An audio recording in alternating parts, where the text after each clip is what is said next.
So a couple weeks ago, if you were here. I think it was Rosalind Allen.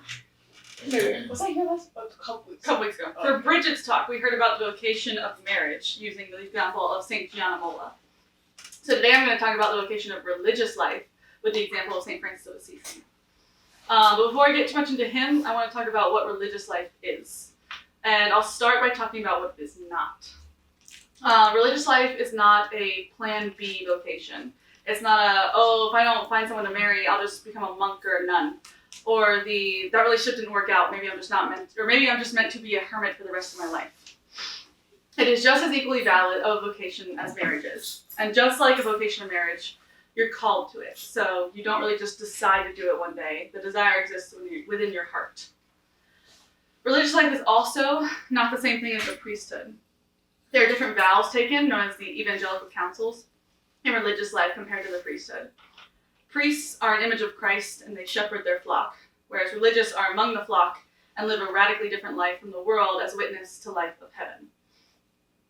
Those called to religious life take vows of poverty, chastity, and obedience.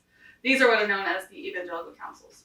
By taking these vows and living lives of poverty, chastity, and obedience, they are able to more freely devote themselves to God. They are more free from distraction because they are not concerned with earthly things. So poverty, chastity, and obedience, you guys are like pretty much sold on religious life now, right? Right? Yeah. On the off chance that may have rubbed you the wrong way, I'll explain how these are not only good things, but how they are greater goods. With poverty, they give up material wealth and possessions. Without money, they are able to completely trust in God to provide. I once heard a story of a saint who was a priest of a parish that was out of money. A woman came to him and gave him this one coin, and that was all they had. So the saint took the coin, thanked her, and proceeded to throw it out the window. He was like, now we have nothing, God has to provide. That may sound ridiculous, but the point is that everyone turned the reliance to this coin instead of the reliance on God. They wanted the coin to save them. And so in the demonstration, the saint reminded them that they need to rely on God, not on material things. Chastity. Hopefully you all know what chastity is and I don't have to over-explain it. Chastity is loving someone as they deserve, seeing them as another human being with worth and dignity. Chastity frees us to love better. By having self-mastery over our sexuality and passions, you are more able to find peace and make a gift of yourself with no selfish motives. Chastity allows us to receive love from God and outpour it to those around us. The distraction of sexual temptations cloud us from seeing other people and loving them in the way God does. So chastity is very important in the vocation of religious life. Now, obedience. That can be a touchy word. So often obedience can be manipulated and people taken advantage of by tyrannical authorities. But nevertheless, in proper use and circumstances, obedience to good authority is a freeing act. Often our own pride keeps us from submitting to God's will, which is always good and always right. Obedience to the authority he has put in place is obedience to him. There was one saint that was a religious sister, and she received visions of Christ very often. One day she was in the middle of a vision during chapel when the bell rang for the sisters to leave chapel for the next task of the day. And because of her vow of obedience, this woman, in the middle of a vision of Jesus, cut the vision short, gets up, and goes to her next task. The next time she received a vision of Jesus, Jesus told her that if she had not honored her vow of obedience in that moment, he would not have come to her in a vision again from that moment on. All that to say that it's a very important vow. The vocation to religious life offers us freedom through these evangelical counsels to have an intimate connection with God and block out all the distracting noise of the world. Do any of you wish you were better at prayer? Or do any of you think you may pray more if you were better at it? This lifestyle is a huge draw for people who want to grow closer to God and feel that this world is too distracting for them. Religious brothers and sisters live radically different lives from those of the world. And for example, of which I actually know the name of, does anyone know who St. Francis is? Cool, good. St. Francis of Assisi is the patron saint of animals, ecologists, merchants, and the Franciscan order, which he founded. He lived out the evangelical counsels of poverty, chastity, and obedience in his life. But that's not where he started out. St. Francis was originally a man of luxury, of fine things and wealth. His dad was a very successful merchant, and Francis grew up in a very wealthy lifestyle. He had parties, ate and drank excessively, and just lived lavishly. Poverty, chastity, and obedience were not necessarily words that he concerned himself with. Francis also desired to join the military. He was even a prisoner of war at one point and had to be ransomed by his father. When he went to join the Fourth Crusade, he didn't make it a day's journey out of Assisi before receiving a vision from God telling him to go back.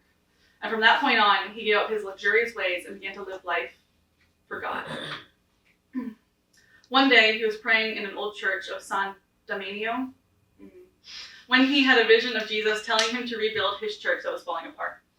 Francis assumed that he meant the church he was currently praying in that was physically falling apart, and he started rebuilding that church. He begged for stones, and he rebuilt the church by hand.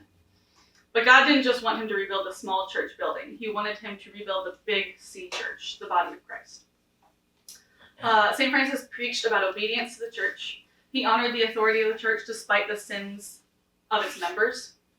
So many people witnessed this man's life, one of poverty, chastity, and obedience, and instead of writing him off as a crazy person, they joined him. They were like, I want whatever this is. He soon had a large group of brothers that eventually got approval from the Pope to be his own order known as the Franciscans, all living out this beggar lifestyle, all living out these vows of poverty, chastity, and obedience for love of the Lord. It was not a life of glamour, and yet people were so attracted to it because of its freedom and because it brought them to God in a way the world never could. St. Francis had a number of other cool things that happened to him, like receiving the wounds of Christ on his hands and feet and convincing a wolf to stop eating people. But I'll stop there before I get too much into the weeds. He's on Google if you want to know more. So look at that. Now, if you're anything like me, you might be thinking, I will never be religious. That is too hard and too holy for me. And that thought is ridiculous because, one, every vocation is too hard and too holy for you, including marriage, especially marriage. And two, because there's no one way to be a religious person. Your vocation is not like a career or a job or just something you do to make your life have meaning. It's not the end goal. Your vocation is the path you take to your end goal. Your goal is heaven and eternity with love himself, God. Your vocation is what is meant to make you holy. If you're called to marriage, great. That's what's going to get you to heaven. But if you're called to religious life, amazing. That's what's going to get you to heaven. And there's actually so many options to discern. There's different orders of religious life, like the Benedictines, Carthusians, Carmelites, etc., which are all more prayer-based and have very little interaction with the outside world. Then there's the Dominicans, Franciscans, Sisters of Life, etc., which are more active and service-based. Much like marriage discernment, you don't discern the general vocation of marriage or religious life. You discern marriage with a specific person or religious life with a specific order. You can't just look at one order and go, well, it didn't work out with them. I guess I'm not meant for religious life. Just like you can't go, well, it didn't work out with Jamie. Guess I'm not called to marriage. Like you're probably just not called to marry Jamie. And there's so many good orders out there, and like one of them might be for you. So don't just write them off too soon. Now, as my last bit, I'll say maybe you're not called to religious life. That's fine. But you can still cultivate the evangelical counsels in your life to help free you from the world and connect you closer to God. I mean, you all are in high school, so you already don't have any money, so just like check that one off. No, but poverty is more about trusting God to provide when you have nothing. So whenever you have nothing, take that as an opportunity to trust God. Being chaste. Stay away from porn and premarital sex. Get it out of your life. If you want to talk about not being free, that'll trap you and keep you locked away from being able to connect with God, but also people on a real level. You're a slave to your own desires, and it's only hurting you and those who you love. So just stop. Lastly, obedience. Listen to the proper authorities in your life. Those people that want your good. Those people that God has put in your life to lead you. Core team is a good example of proper authority figures for at least these 2.5 hours you spend with us. And if you feel like there's no good authorities in your life, pray that God will bring you some. Ending talks is hard. So I figured I'd end with this prayer of St. Francis. So if you will join me in the name of the Father, and the Son, and the Holy Spirit. Lord, make me an instrument of your peace. Where there is hatred, let me sow love. Where there is injury, pardon. Where there is doubt, faith. Where there is despair, hope. Where there is darkness, light. Where there is sadness, joy. O divine Master, grant that I may not so much seek to be consoled as to console, to be understood as to understand, to be loved as to love. For it is in giving that we receive, it is in pardoning that we are pardoned, and it is in dying that we are born to eternal life. Amen. St. Francis, Pray for us.